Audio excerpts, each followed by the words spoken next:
અચ્છા, તો ખેતી કરવી છે? ના, ખેતી ના કરાય. કેમ ન કરાય? ખેતીમાં આ પાકમાં મળે ને શું ખેતી કરીને કરશું આપણે?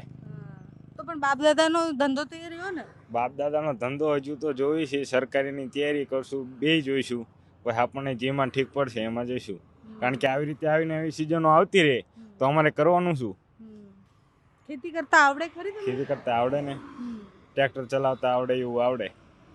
તો અત્યારે કેમ આવ્યો છો વહેલી સવારે? વહેલી સવારે અહીંયા આવવું તો પડે ને. અત્યારે 2-4 દિવસની આજે રવિવાર છે એટલે રજા છે કોલેજ, તો ખેતર જઈએ તો આપણને તો ખબર પડે ને કે કેવી રીતે પપ્પાએ સ્ટ્રગલ કર્યું એમની જિંદગીમાં, એ શીખવા મળે આપણને. પપ્પાએ ક્યારે એવું કીધું કે બેટા મોટા થઈને ખેડૂત બનવાનું જ, ખેતી કરવાની છે એવું? હા કે, પણ હવે આવી રીતે આવું નવું પાકમાં આવું થાય તો ખેડૂત બનીને શું કરવાનું? તો હું બનવું છું. આગળ જોઈએ, સરકારીની તૈયારી તો કરશું ને. તો કેમ ખેડૂતનો દીકરો ક્યારે એવું ચાહતો નથી કે એ ખેતી કરે કે ખેડૂત જ બને? પાકમાં નુકસાની કાયમ ખેડૂત જો 2-3 વર્ષે જો આવી રીતના પાક નિષ્ફળ જતો હોય તો એમનું દેવું વધતું જાય તો કરે શું ખેડૂત?